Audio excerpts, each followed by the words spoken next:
आखिर लेह में अचानक यह हिंसा क्यों भड़की? लद्दाख को छठी अनुसूची में शामिल करने की मांग क्यों हो रही है? सोनम वांगचुक का इस पूरे आंदोलन से क्या संबंध है? क्या इससे पहले भी इस तरह के प्रदर्शन हुए हैं? सरकार का इस आंदोलन को लेकर क्या रुख रहा है? हिंसा के बाद सरकार की ओर से क्या कार्रवाई की गई है? नमस्कार दोस्तों, मेरा नाम है अजय सिंह शेखावत और आप देख रहे हैं ENN भारत।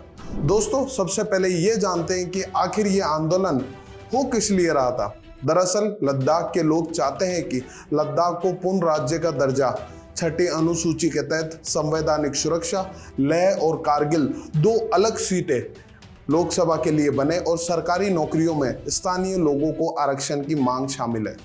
इसमें सबसे ज्यादा जिस मांग की बात हो रही है वह है संविधान की छठी अनुसूची में शामिल करने की है।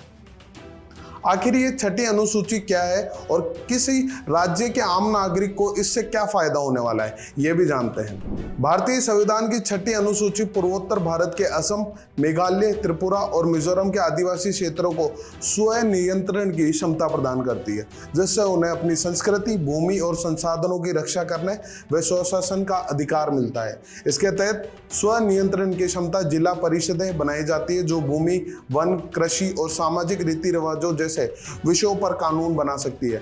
आम नागरिक को इससे अपनी स्थानीय संस्कृति और भूमि पर नियंत्रण मिलता है। साथ ही विधायी और प्रशासनिक निर्णय लेने में उनका भी हस्तक्षेप होता है, जिससे उन्हें अपनी परंपराओं और जीवन शैली को बनाए रखने में मदद मिलती है। अब सवाल यह बनता है कि लद्दाख में क्यों हो रही है छठी अनुसूची की मांग?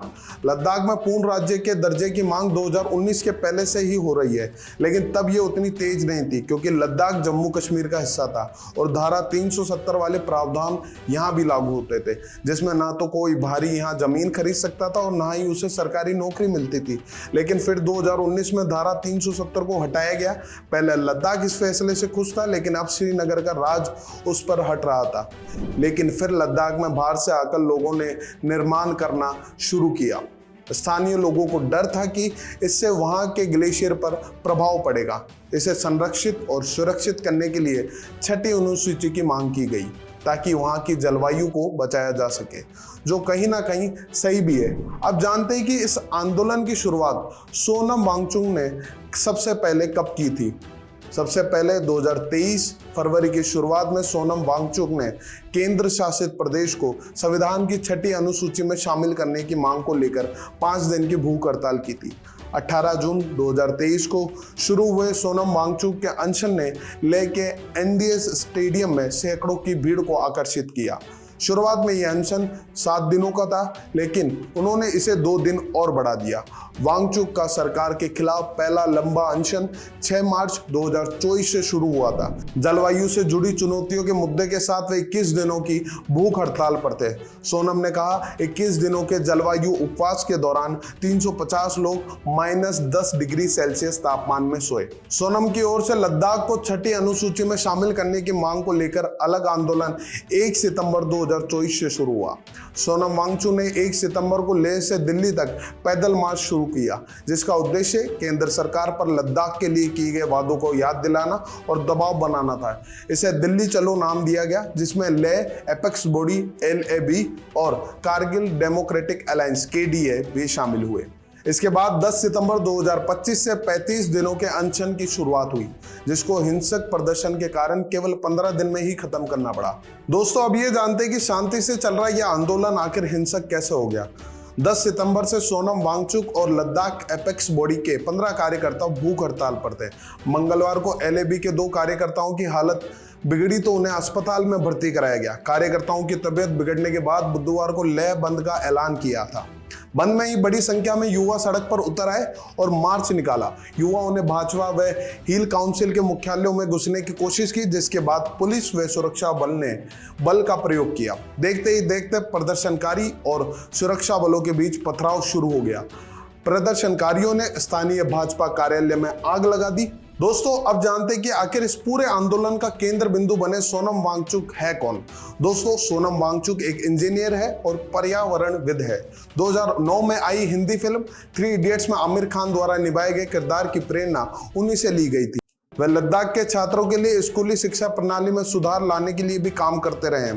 2018 में वांगचुक को लद्दाख के लिए शिक्षा में उनके योगदान के लिए रेमन मैगसेसे पुरस्कार मिला था। 2019 में जब लद्दाख को केंद्र शासित प्रदेश बनाया गया और वहां विधानसभा का प्रावधान नहीं रखा गया, तब से सोनम लद्दाख को 6ठी अनुसूची में शामिल करने और उसे पूर्ण राज्य का दर्जा देने की मांग कर रहे हैं।